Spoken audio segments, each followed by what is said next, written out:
کچھ درویش ہیں، درویش اللہ والے، جنہوں نے واقعی بند کیا ہوا ہے اپنے اوپر خواہشوں کا دروازہ. وہ کہتے نہیں دروازہ نہیں کھولنا ورنہ یہ دوبارہ بند نہیں ہوتا. یاد رکھ لینا، کچھ درویش ہیں جنہوں نے اپنے اوپر دروازہ، خواہشات کا دروازہ اپنے اوپر وہ نہیں کھولتے. ایک سلطان یحییٰ نام کا بادشاہ گزرا ہے، عرب کے کچھ حصوں کا حکمران تھا، تو اس کو بڑا شوق تھا لوگوں کو بانٹنے کا. دو قسم کے لوگ ہوتے ہیں نا، کچھ کو جمع کرنے کا شوق ہوتا ہے، کچھ کو شوق ہوتا ہے کوئی روٹی کھا لے. حضرت ابراہیم علیہ السلام بغیر مہمان کے کھانا، کچھ ایسے بھی ہوتے ہیں جن کے گھر بندہ چلا جائے تو پتیلی پہ ڈھکنا دے لیتے ہیں. اپنا اپنا فرق ہے نا جی، ہر آدمی کا اپنا اپنا ذوق ہے. منت کرتے ہیں کسی کی. مجھے بڑی بات پسند ہے شیخ سعدی کی، قرضے لے لے کے مہمان نوازی کرتے تھے. ایک دن سارے مقروض کٹھے ہو گئے، کہنے لگے بابے پیسے دے. بابا جی کہتے ہیں وہ پیسے مانگ رہے ہیں، مجھے ٹینشن ہے کہ انہوں نے کھوایا کچھ نہیں، مجھے پریشانی لگی. ایک بچہ کوئی چیز بیچ رہا تھا، وہ کھیل مرونڈا نہیں بیچتے بچے، وہ بیچ رہا تھا تو آ گیا، تو کہنے لگا لینی ہے؟ تو بابا جی کہنے لگے میرے مہمانوں کو کھلا دے ساری. بچہ بھی راضی ہو گیا کہ سارا اکٹھا ہی گاہک مل گیا ہے، تو سارا جب کھلا دیا کہنے لگا پیسے. تو شیخ سعدی فرمانے لگے تو بھی بیٹھ جا، یہ سارے پیسے لینے آئے ہوئے ہیں، بیٹھ جا، ان کے پیسے انہیں ملیں گے تو تجھے بھی.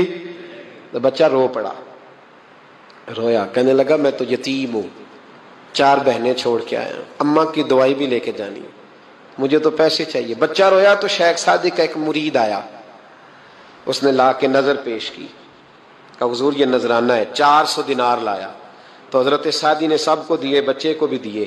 سب لوگ چلے گئے تو ان قرض لینے والوں میں سے ایک بندہ سمجھدار تھا، حضرت سعدی کے پاس آ کے کہنے لگا بابا سمجھ نہیں آئی، ہم برسوں سے لینے آ رہے تھے، مل نہیں رہے تھے، کتنے مہینوں سے مانگ رہے ہیں نہیں مل رہے تھے، آج فٹافٹ مل گئے. تو شیخ سعدی بزرگ تھے نا، تو بزرگوں والی بات کر گئے، کہنے لگے تم میں رونے والا کوئی نہیں تھا نا، پوری مجلس میں ایک بھی رونے والا ہو تو سب کا کام بن جاتا ہے. رونے والا عاشق دا کم رونا توڑا، اے بنا رویو نہیں منظوری، بنا رویو نہیں منظوری تے بنا رویو نہیں منظوری. عاشق سدا ہی روندا رہندا، پاویں وصل ہوئے تے پاواں دوری کا. رونے والا ایک آ گیا ہے تو سب کا کام بن گیا ہے. تو کچھ لوگوں کو شوق ہوتا، بادشاہ کو، سلطان یحییٰ عرب کے کچھ حصوں کا بادشاہ تھا، شوق بڑا تھا لوگوں کو کھلانے پلانے کا، بڑا شوقین تھا، بڑا بانٹتا تھا. اور کئی دفعہ معاذ اللہ اس پر فخر بھی کرتا تھا جو نہیں کر، تکبر سے بھی کہتا تھا بڑی جائیدادیں آؤ جس نے لینا ہے، تکبر بھی کرتا تھا معاذ اللہ جو نہیں کرنا چاہیے تھا. ایک دن جامع مسجد کے باہر کھڑے ہو کے نا بانٹنے لگا. کوئی فقیر آیا تو ایک مٹھی بھر کے اشرفیاں دے دی، کسی کو سونا دے دیا، کسی کو چاندی دے دی. ایک درویش بابا جی کونے میں بیٹھے ہوئے، اسی کسی دے کچھ بھی نہیں لگ دے، کوئی ضرورت نہیں، کونے میں بیٹھے. آپ یقین کریں، آپ تھوڑا سا رخ ادھر کریں، دنیا پیچھے پیچھے ہو جاتی ہے.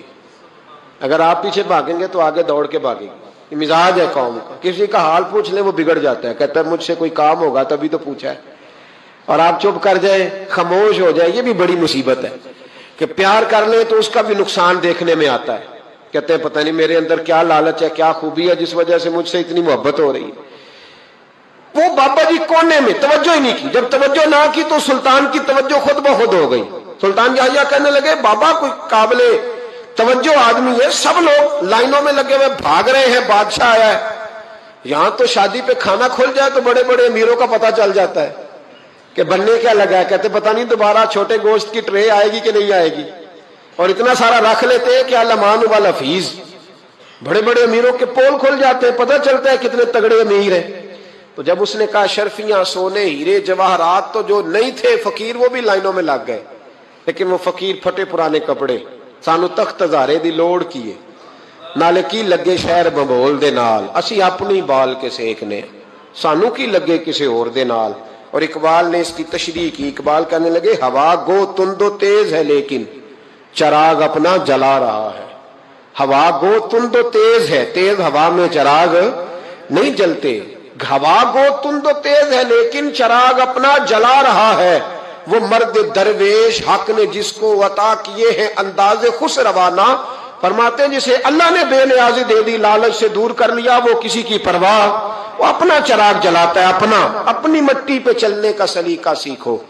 سنگ مرمر پہ چلو گے تو پھسل جاؤ گے. وہ بابا بیٹھا ہے تو بادشاہ کہنے لگا اسے بھی بلاؤ. بابے کو بلایا, کہنے لگا تجھے کچھ نہیں چاہیے؟ بابا کہنے لگا چاہیے تو بڑا کچھ, پر تجھ سے نہیں چاہیے. کہا کس سے چاہیے؟ فرمایا اس سے چاہیے جو دے کے حساب نہیں پوچھتا, بغیر حساب دیتا ہے, اس سے چاہیے. کہنے لگا نہیں, دروازہ کھلا ہے, تو بھی لے لے. بابا کہنے لگا میں لے تو لوں پر تو دے کچھ نہیں نہ سکتا. بادشاہ کو غصہ آیا, اکڑ تھی, تکبر تھا. کہنے لگا تو کیوں نہیں میں دے سکتا, تو سوال کر. تو بابے نے ساتھ والے فقیر سے لکڑی کا کالا پیالہ پکڑا, ہوتے نا فقیروں کے پاس مانگ, لکڑی کا کالا پیالہ, تو کہا لو دے دو کچھ. اس نے فوری طور پر سونے کی اشرفیاں مٹھی بھری اور لکڑی کے پیالے میں ڈالی. اب جب پیالے میں ڈالی تو کڑ کڑ کی آواز تو آئی, پر پتہ نہیں وہ کدھر گئی ساری اشرفیاں. دوسری مٹھی ڈالی تو پھر کڑ کڑ کی آواز آئی, پر اشرفیاں کدھر گئی کوئی پتہ نہیں چلا. تیسری, چوتھی, پانچویں, بابے کا پیالہ خالی کا خالی. 2 دفعہ بھی, 4 دفعہ بھی. یہ بادشاہ لوگ ضدی ہوتے ہیں, مانتے نہیں جلدی, کیونکہ کسی نے بتا دیا ہوتا ہے نا سارا کچھ تم ہی ہو, اڑ جاتے. ہاں, جو جس منصب پہ بھی بادشاہ ہوتا ہے اڑ جاتا ہے. اس نے کہا میں بھی ضدی ہوں, پیالہ بھر کے چھوڑنا ہے.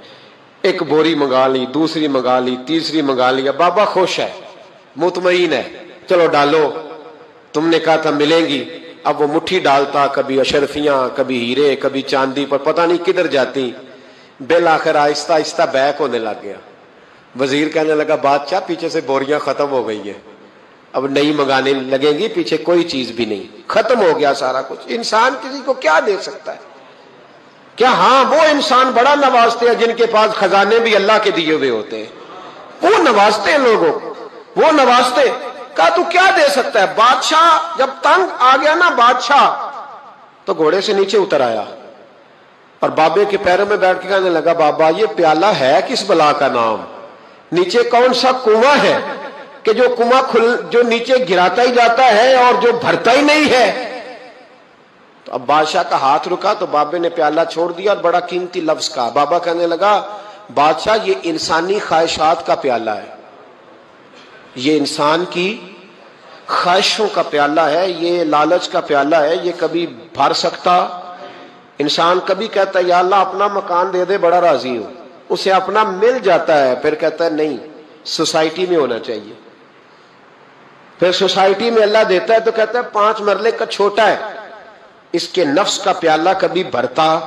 نبی پاک علیہ السلام نے فرمایا تھا اس خواہش کے پیچھے نہ لگنا جو تمہیں نئی خواہش میں ڈال دے.